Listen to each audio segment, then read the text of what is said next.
Hey guys, so we're back with a red MR2. We're almost there to get the 2GR started. Now, there's been a lot going on. Obviously, you guys saw a few videos in between. The last time I worked on the 2GR, we got the 5S motor out of here. We got a 3S GTE back in here. And I still got to finish the 2GR. So today, what I want to do is I want to try to pick up the pieces here because we got to get this thing fired up just to make sure all the work we did actually will breathe some life into this engine, into this car. So today what I want to do is get the fluids in. So I have oil I got to put in. I already changed the filter and drain the oil, so it's really just to add the fluids. So we have new oil going in. I have new coolant that's going in. I got to get the suspension on the back buttoned up. I rebuild the axles. Did that off camera because I have another video where I rebuild the axles. So if you wanted to learn how to do that, there are videos on that. So I had those rebuilt, put new boots on them. So we're going to snap the axles back in place, put the spindles on, and I'm probably not going to torque everything on the bottom yet because I want to get the car fired up first, make sure everything runs fine. But yeah, that's what we're going to do today. So let's get going. I did put on the exhaust. I'm going to show you, the O2 sensors and stuff right now. So let me just put that in and then we're going to jump right back on the suspension. All right, so just for you guys who are doing the swap, this is the Y pipe from TCS. I know Wilhelm. Bunch of guys make this, well, not a bunch of guys, but Wilhelm sells it, TCS sells it. Well, you're gonna need a Y pipe. You could do your own, but honestly, these guys have figured it out already, so I'll probably just worth the investment to just buy one. And then you need O2 sensors. So these are Denso part numbers. These you can get off Rock Auto. So we're gonna go ahead and throw the Y pipe up. Craig is still here. All right, so let's get going. All right, so I hate filming under the car because it's so difficult, but yeah, we got the Y pipe on. So we put in the O2 sensors. It's held in by these V-bands. So this is a TCS pipe. Man, it looks really nice. I wish I could just put a poster on the wall, how nice this exhaust looks. And then I went with the Burke exhaust. So I have the TCS exhaust on the Gen 5, but I wanted to do something different. And in all honesty, the Burke, it sounds Ferrari-esque. So from the videos I saw, I don't know if it makes a difference, but whatever. Went to something different. Don't want both cars to look the same. So we got the exhaust on. Now we're gonna move on to the fuel system. So let me show you what we did to get the fuel system on. Again, I have a TCS fuel adapter kit to work with the 2GR. So let's get right into that. So we're doing the fuel system and I gotta remove the fuel filter from here. So it's in this little cubby hole in the driver's side on the bottom of the engine bay. So there are two 10mm bolts. You just pull them and you're gonna remove the entire fuel filter and bracket. All right, so now I have it out the car. This is the old system. Now in my case, I have a second one. So you probably won't have a second one, or you may or may not, but I removed this. This is what the factory system looks like. So the main feed line from the tank goes here. The feed line from the filter on the top goes to the engine. But in our case, the MR2 is set up with a return line and the 2GR system does not have a return line for the fuel system. So we got to do a workaround. So we're going to put this to the side. And here is my new bracket with a new filter. And I got this kit from basically from TCS. So here it is. This is a kit. It has a fuel pressure regulator here. I'm gonna tighten up on this bracket right here, and then this piece comes in the kit. It has a washer. You're gonna screw it on this is the top section, so it's like this in the car, so that goes up to the engine. So we're gonna tighten this up. It's a 19mm, so we're gonna tighten this guy, and once we have this tightened, then we're gonna come and we're gonna put this piece on top, screw it on like this, so, and tighten this up. Then we're gonna bring it to the car. So what will happen from your main feed line from the engine is gonna come, it's gonna attach to here, and then this line is gonna be a return, which is gonna go back to your car. So let's run back to the car real quick and I'll show you how that setup would look like. So I'm trying to explain this without it obviously being installed on the car because it's very hard to film in the cubby. But basically this system goes back down, it bolts up onto the chassis. It's going to be positioned something like this. And then right over here, this is your 2GR fuel line. So this is where your injectors are, your fuel lines. Now this nipple is supplied by TCS. It bolts right onto the factory piece. Goes, then they supply the hose as well, and the hose runs down, and it's going to end up going down here. Now this end, right, this end right here is going to end up attaching to this part. So that's how you supply fuel to the car. So what happens is your main fuel line from your fuel tank bolts up here like you normally would on an MR2, comes up, it goes to the line supplied by TCS, and all of this fitting is what makes it work. Goes to the fuel feed line, and then this port is going to go to the return line, which is right here. So they also supply this hose, goes to the return line, and basically that's what it is. Okay, so that's how you get the fuel system to work in the 2GR.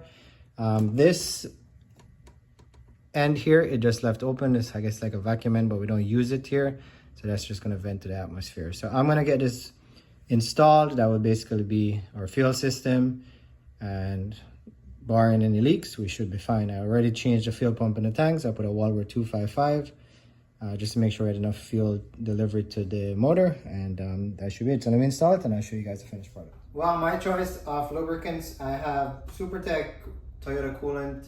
So you can get this at Walmart. It's the most inexpensive coolant I've been able to find, so that's what I'm working with. So I'm going to add coolant here. So we add coolant.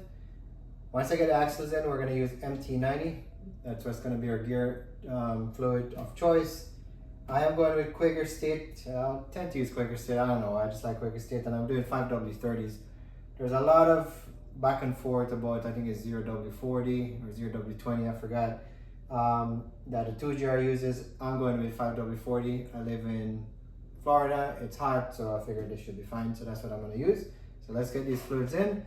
So once you get, that's pretty much on the top. We got coolant, we got oil, and then we got gear oil on the bottom, and then we're gonna have to add brake fluid for the clutch and the brake system once I get it on. So those are your fluids, and of course can't forget fuel. So I already started to put fuel in. I threw 5 gallons in already, so we're making some progress.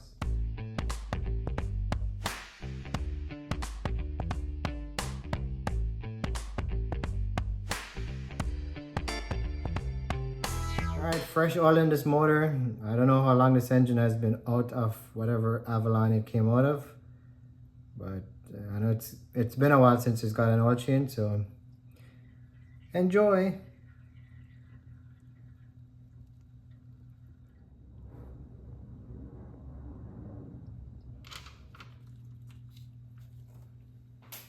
All right, so here are my axles, and a lot of guys on Instagram have, well, I wouldn't say a lot, but some guys have asked on Instagram, you know, why are you going with a 5S transmission? So here's a fun fact, guys. The car is an NA MR2, and for those who don't know, the 2GR swap, it's not cheap. So the engine is the cheapest part. All the accessories add up. So while I understand the S54 is probably not the best transmission to go with, it's what I have to work with, so I gotta work with it. Now, will it last?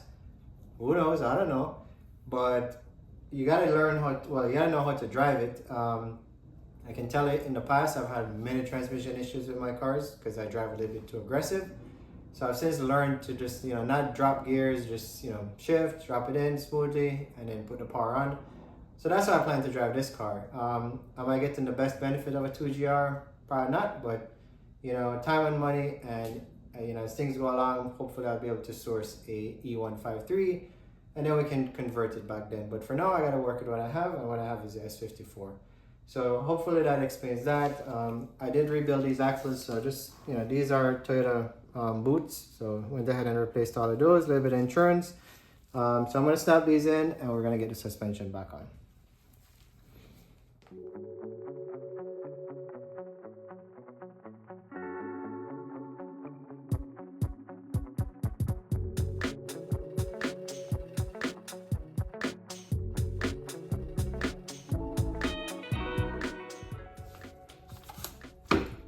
All right, so that snapped in pretty good. All the clearances are good. It is very close to that V-band on the Y pipe, but it's not touching, so it should be fine.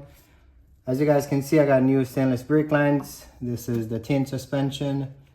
I did adjust it the same height as I have on my Gen 5, so should be in the ballpark, and then we can adjust accordingly. Sway bar is in, and now we're gonna get the spindle in.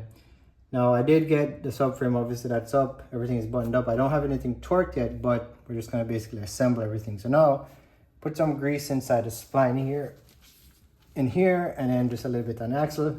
So now we're gonna slip this part up into here and get the cross arm on the back and just get the axle in, and it should be on our way. So let's go.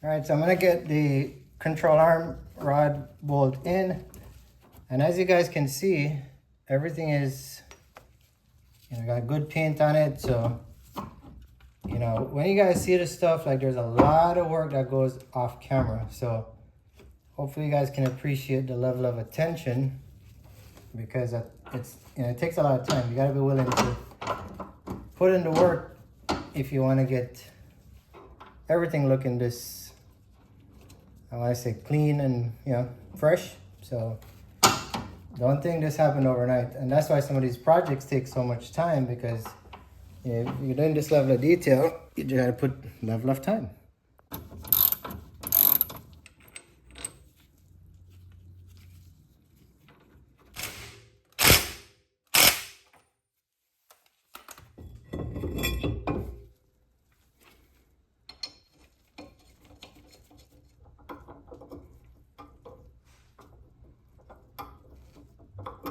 And this is always nerve-wracking, especially when it's your car, because you put so much time into it. But I pulled the EFI fuse. I'm assuming it works the same way as the 3S with the 2GR. You pull this, your injectors won't fire. And I turned over the motor a few times just to make sure the oil pressure is there, get the fluids moving through the motor. And it sounds like it has compression, so now I put the EFI fuse in. So now it's that time. We turn the key. And wish me luck, guys. This thing should start up. So let's go. Let's start this car and see what happens. All right, the throttle by wire works. I tested it. So here goes.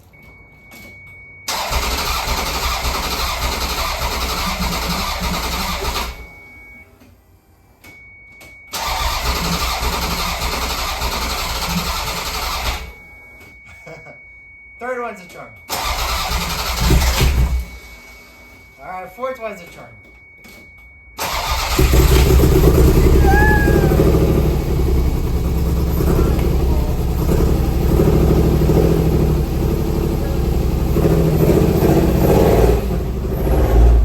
You can do it, come on.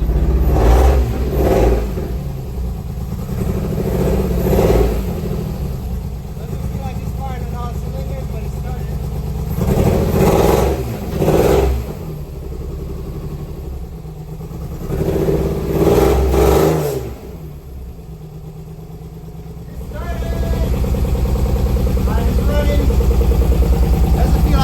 All 6 cylinders, so we got to figure it out, but it is running, so one step closer.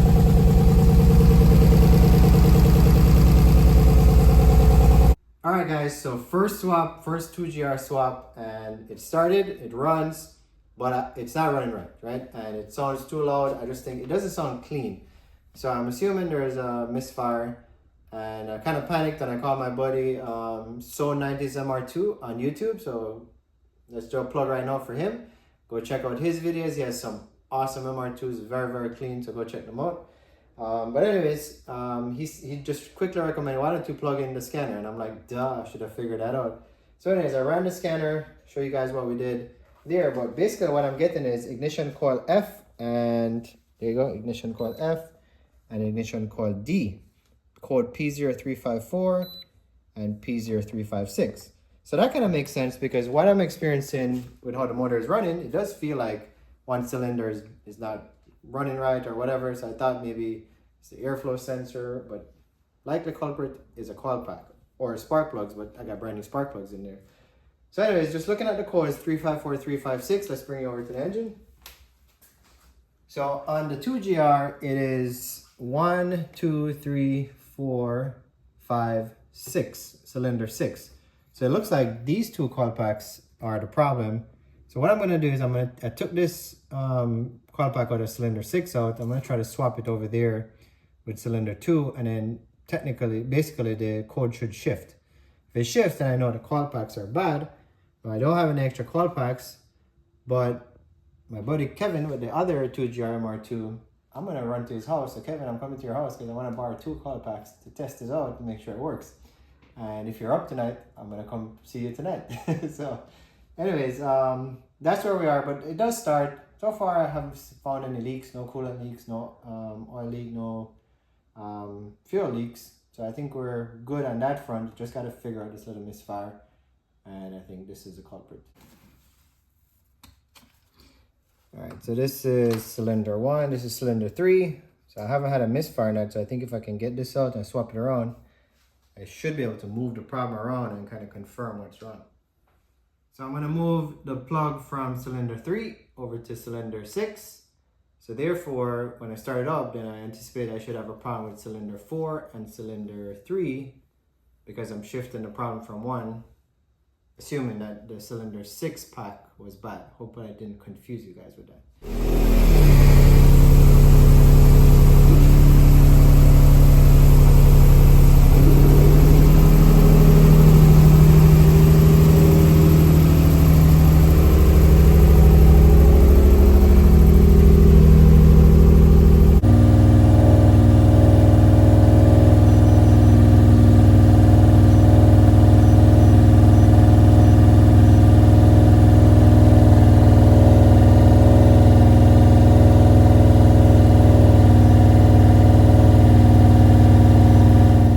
Interesting thing, I'm back at the same place. I switched the coils around, it did nothing. I'm still getting the same fault code on cylinder 4 and 6.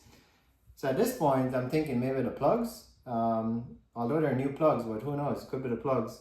But the fact that switching the coils made no change, I don't think it's a coil pack. And coil packs are a lot more expensive than plugs, so maybe that's a good thing. So I'm gonna pull the plugs out, I'm gonna see what's up, but that's all the time we got for today, guys. So bottom line is, the car started. We just gotta work the kinks out, like I think most guys that do any engine swap gotta work the kinks out. So I'll keep you guys posted, but we're gonna sign out for now. We got the 2GR, start it up. So it's the next day, and to not leave you guys in suspense, because I would have wanted to know what happened to the car, I solved the problem. So we were missing 4 and 6. They were not firing. The car was only running on 4 cylinders. That's not how a 2GR sounds. It wasn't my Ferrari sound. And I was a little bit disappointed, but I stuck with it. I figured it out, and really what happened was in the trunk, right back here, I went to the ECU. So the ECU is right back here, and the way it's mounted, you're gonna have to, and I have it covered up, so I apologize, but when the wire harness comes in, it twists around and then you mount it on the firewall. And I guess when I was mounting the ECU, I pulled on the wires, and I guess it pulled the signal that's sent to coil pack 4 and 6. So I went through the ECU, I messed with every single pin because I was checking for corrosion, and said a prayer, plugged it back in, and this is what happened. All right, so let's see if it's gonna sound like a 2GR.